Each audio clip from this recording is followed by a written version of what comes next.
So I'm not actually finished. I wanted to speak a bit more, but was talking a bit long. So I mentioned in my last video that I've been in profiling for about 15 years and have worked with thousands of entrepreneurs in profiling. And my big vision was, if all that knowledge is sitting in my head and I decide that I'm going to go and, open up a cafe, well, all that knowledge is lost.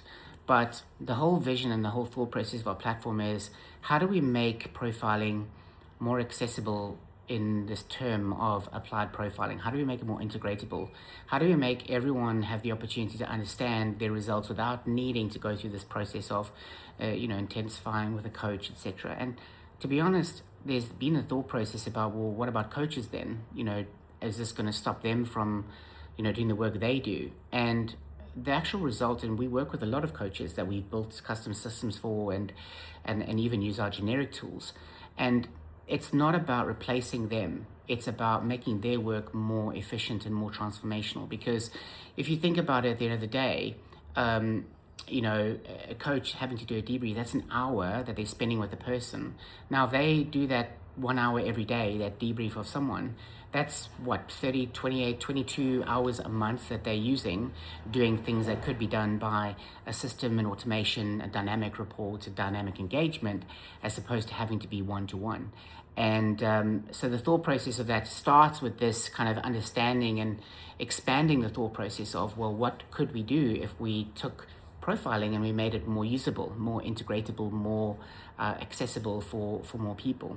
And that's the beginning of really our journey in getting to the specific point. And the next story, I'll tell you a bit more about what led me here.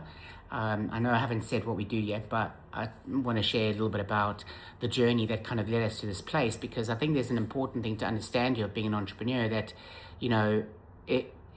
it looks good on the outside, and you've seen some videos that, you see the end result.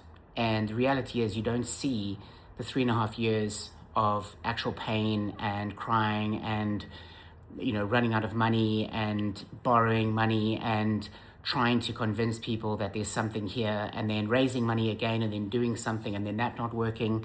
I literally am like a pivot king. I mean, the amount of times that we've changed the message behind what we do is mind-blowing, actually, to think about it. I could have gone and started a coffee shop. I could have been,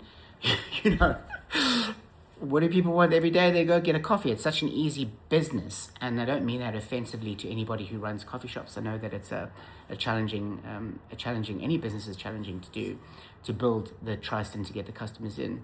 But I think part of this process of, this message doesn't replace the purpose of what we do. And it really is this kind of statement that means a lot to me about,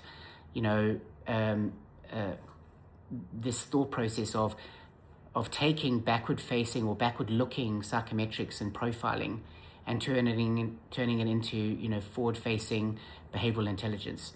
And when we started this whole model, it was really about one thing, and that was finding a way that a profile could be integrated easier within a team without needing to have to be coached. And that was kind of phase one, of the platform and what we really wanted to build.